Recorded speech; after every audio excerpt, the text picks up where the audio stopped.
Olá, pessoal. Vamos para mais uma aula de história e o nosso tema de hoje será o absolutismo. Pessoal, nas aulas passadas, nós analisamos o caso do absolutismo francês. Nós chegamos à conclusão de que o absolutismo é um tipo de governo em que o poder está concentrado nas mãos dos reis. Nós vimos também que os principais estados absolutistas, os principais estados modernos da Europa foram Portugal, Espanha, França e Inglaterra. E que também esse processo não ocorreu de uma forma homogênea. Isso significa que em cada lugar, em cada estado, ocorreu um processo de centralização do poder de uma forma específica. Também chegamos à conclusão de que o absolutismo francês, as origens dele deveriam ter sido buscadas lá nas consequências da Guerra dos 100 Anos, que acabou despertando um sentimento de nacionalidade entre os franceses e uma rivalidade em relação aos ingleses. Um dos personagens dessa guerra foi a camponesa Joana d'Arc, muito representada aí posteriormente como símbolo da nacionalidade francesa. Bem, pessoal, depois chegamos também a observar e analisar aí que mesmo saindo vitoriosa da Guerra dos 100 Anos, a França saiu também com uma série de problemas, de conflitos religiosos e civis, que acabou provocando o enfraquecimento do reino francês. Então, o cardeal Richelieu foi o responsável por fazer algumas reformas políticas que acabou gerando um processo de fortalecimento da monarquia francesa. Então, nós temos aí a consolidação da monarquia francesa com o rei Luís XIV, o rei chamado aí de Rei Sol, ok? Beleza? Então, o processo de concentração do poder nas mãos do rei aí nós temos como a consolidação ao poder aí concentrado nas mãos do rei Luís XIV, chamado aí Rei Sol, ok? Na França, nós temos também um novo tipo de organização social conhecido como Antigo Regime, em que a sociedade está estruturada, não é mesmo? A partir do primeiro, do segundo e do terceiro estado. O primeiro estado aí sendo subdividido em camadas através do alto clero, o baixo clero. O segundo estado subdividido em camadas aí, não é? Que é a nobreza cortesã, a nobreza togada, a nobreza provincial. Bem, pessoal, nós vimos também que a grande maioria da sociedade era formada pelo terceiro estado e que, com, é, em que abrangia, né, a alta burguesia, a pequena burguesia, os camponeses, trabalhadores rurais e também os trabalhadores urbanos, assim como comerciantes e artesãos.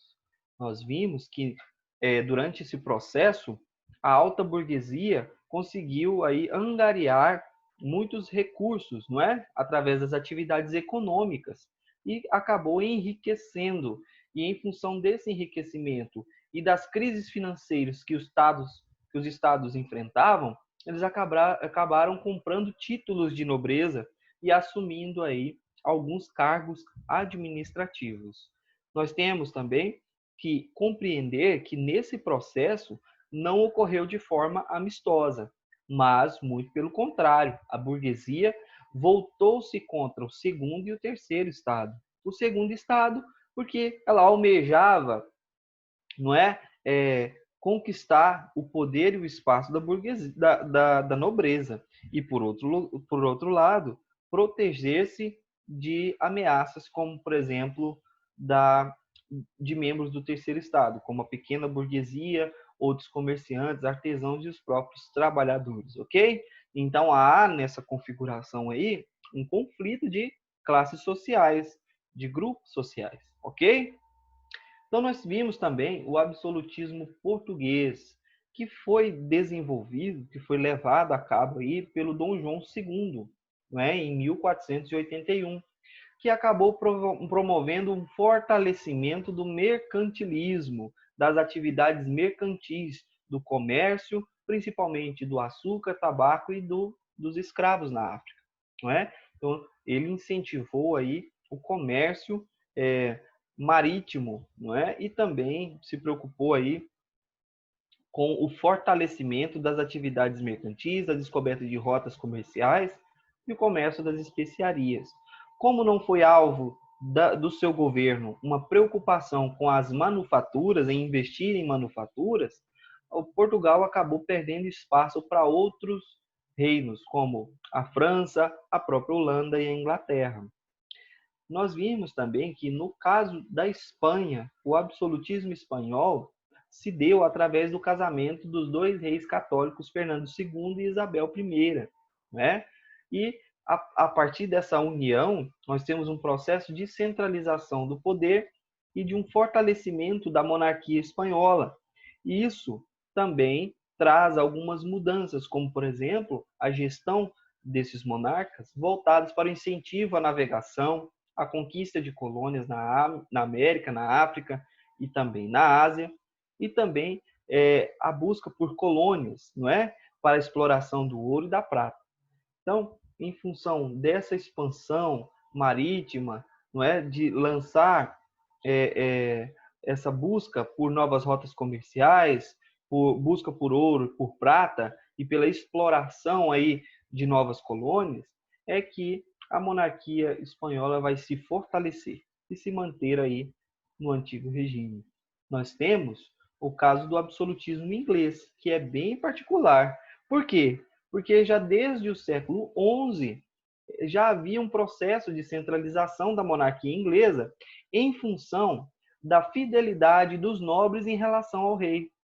Mas como os reis começaram a aumentar o seu poder, os nobres se viram ameaçados. Então, os reis foram obrigados aí, através da Carta Magna, limitar o seu poder. Mas por volta do século XIV e XV, como nós vimos, a Guerra dos 100 Anos entre franceses e ingleses acabou por enfraquecer a nobreza feudal inglesa. E isso acabou provocando um conflito, uma luta, uma guerra entre as famílias Lancaster e York. E esse conflito pelo poder e pela nobreza, não é, entre os nobres, acabou aí conhecido como Guerra das Duas Rosas, entre 1453 e 1485. Então, nós temos aí um conflito, né, entre os nobres, um conflito interno. E, como consequência, a família Tudor conquistou o poder e coroou o Henrique VII, pai do Henrique VIII, que foi o responsável por iniciar esse processo de centralização do poder, um processo de centralização da monarquia inglesa, beleza? Ele tomou algumas medidas, como, por exemplo, a arrecadação de impostos, investiu na construção de navios, melhorou a área da justiça, não é verdade? Então, já há um processo aí de centralização de reformas políticas no sentido de centralizar o poder, o governo, nas mãos, na figura do rei. Não é isso? Então, o absolutismo inglês ele se consolida com o filho do Henrique VII, o Henrique VIII, que reduziu o poder e influência da Igreja Católica na Inglaterra através da Reforma Anglicana e também concentrou o poder em suas mãos e nas mãos dos seus sucessores. Bem, a filha dele, a rainha Elizabeth I, não é? Também fez uma série de reformas e governou a Inglaterra aí entre 1558 e 1603. Ela trouxe algumas mudanças, como, por exemplo, o incentivo ao crescimento econômico, transformando a Inglaterra numa grande potência naval, as disputas pelas colônias com a Espanha, o desenvolvimento de manufaturas, principalmente a fabricação de tecidos. Nessa ocasião, a Inglaterra se tornará a grande fabricante aí de tecidos, não é? E em função dessa grande produção, da extração da lã, não é? E da criação de ovelhas, é que nós temos aí um processo de política de cercamentos de terra que dará início a um processo chamado aí de capitalismo, né? A expropriação aí dos camponeses, o fim do campesinato, a crise do campesinato, para um processo de industrialização e fabricação de tecidos na Inglaterra. Nós temos também o comércio e enriquecimento da monarquia e também o fortalecimento e proteção dessa classe revolucionária chamada burguesia. Não é mesmo? Pessoal, convido vocês agora a abrirem as apostilas lá na página 291. Eu já estou com o meu livro aqui na tela, para que a gente possa aí fazer a correção e a leitura de um importante texto que está aí no exercício número 4 de vocês. E o texto, esse que é um texto muito importante, muito interessante e que se refere aí à nossa aula, beleza? Bem, pessoal, o texto diz assim: o principal meio de troca é a moeda de metal precioso. Graças a ela, é possível, sobretudo, comprar e vender. Daí resulta um nacionalismo econômico e uma espécie de perpétua guerra de dinheiro entre os estados. Cada qual procura realizar um comércio de balança favorável, a fim de atrair e guardar o metal precioso. Faz-se assim, pois, necessário proscrever as importações de objetos de luxo. É preciso, com efeito, exportar o máximo e, de preferência, artigos fabricados. Bem, pessoal, essa questão é muito importante, porque ela traz alguns princípios que nós já estudamos nas nossas aulas passadas, não é? E é justamente disso que trata o texto. Olha só, na nossa questão da letra A, o texto diz assim, ó: qual é o assunto tratado no texto? Bem, o assunto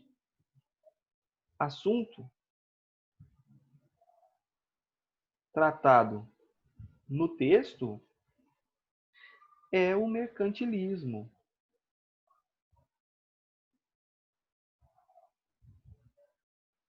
Não é verdade?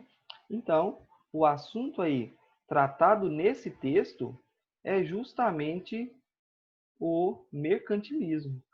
Não é verdade? Por quê? Porque o texto traz os principais princípios aí do mercantilismo, que são balança comercial favorável, não é? O metalismo, a busca por metais preciosos, não é isso? Então, o principal assunto, o tema central do nosso texto aí é o mercantilismo, beleza? Então, olha só, também temos qual é o principal, de acordo com o texto, qual é o principal meio de troca da prática econômica citada no texto e como ela funcionava. Bem, nós poderíamos aí considerar, né, que o principal meio de troca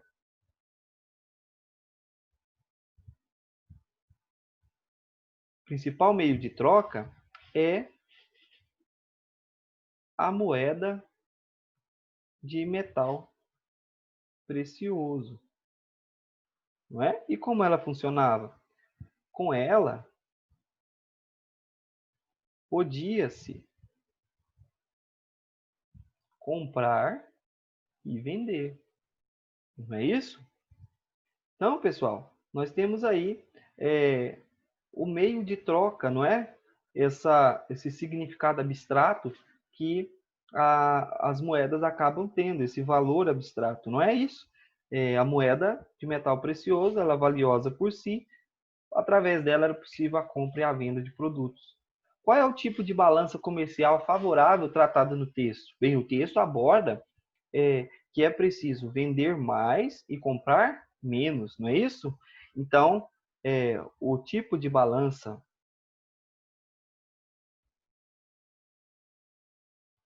o tipo de balança comercial favorável apresentada no texto, não é? Se caracteriza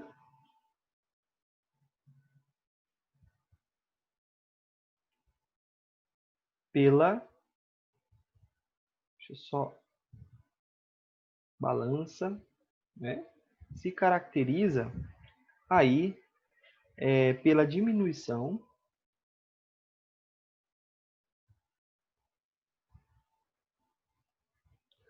das importações e aumento das exportações, que de uma forma geral é vender mais e comprar menos, ok?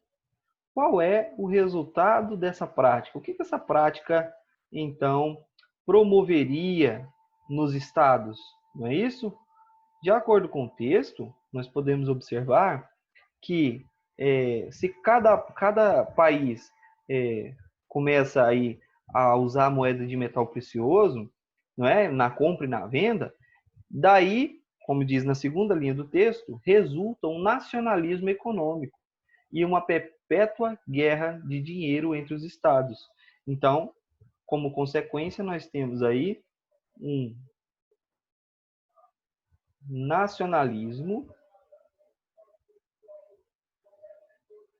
nacionalismo econômico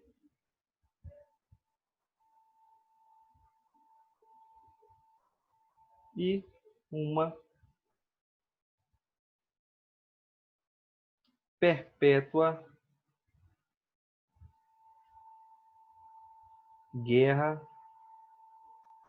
entre os estados. Ok? Essa seria aí uma consequência do mercantilismo, que são as disputas entre os estados pelas rotas comerciais, pelo controle do comércio das mercadorias e daí por diante, não é verdade? Então, pessoal, nós temos aí como uma consequência o nacionalismo econômico, que é o protecionismo, e também aí uma guerra entre os estados, ok? Nós temos aí na questão 5, explica a relação entre a prática do mercantilismo e a expansão marítima europeia.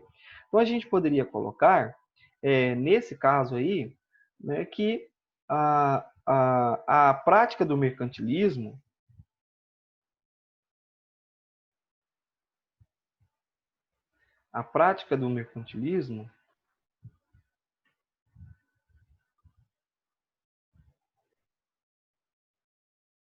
não é, trouxe a necessidade de procurar mercadorias e metais preciosos em outros territórios, não é? Que ainda não eram explorados. Então, nós temos há uma busca, por isso, há uma busca por metais preciosos, mercadorias, produtos, manufaturas,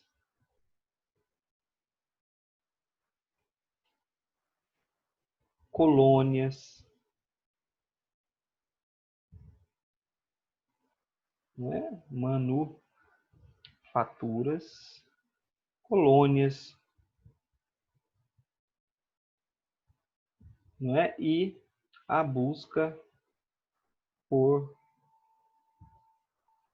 uma balança comercial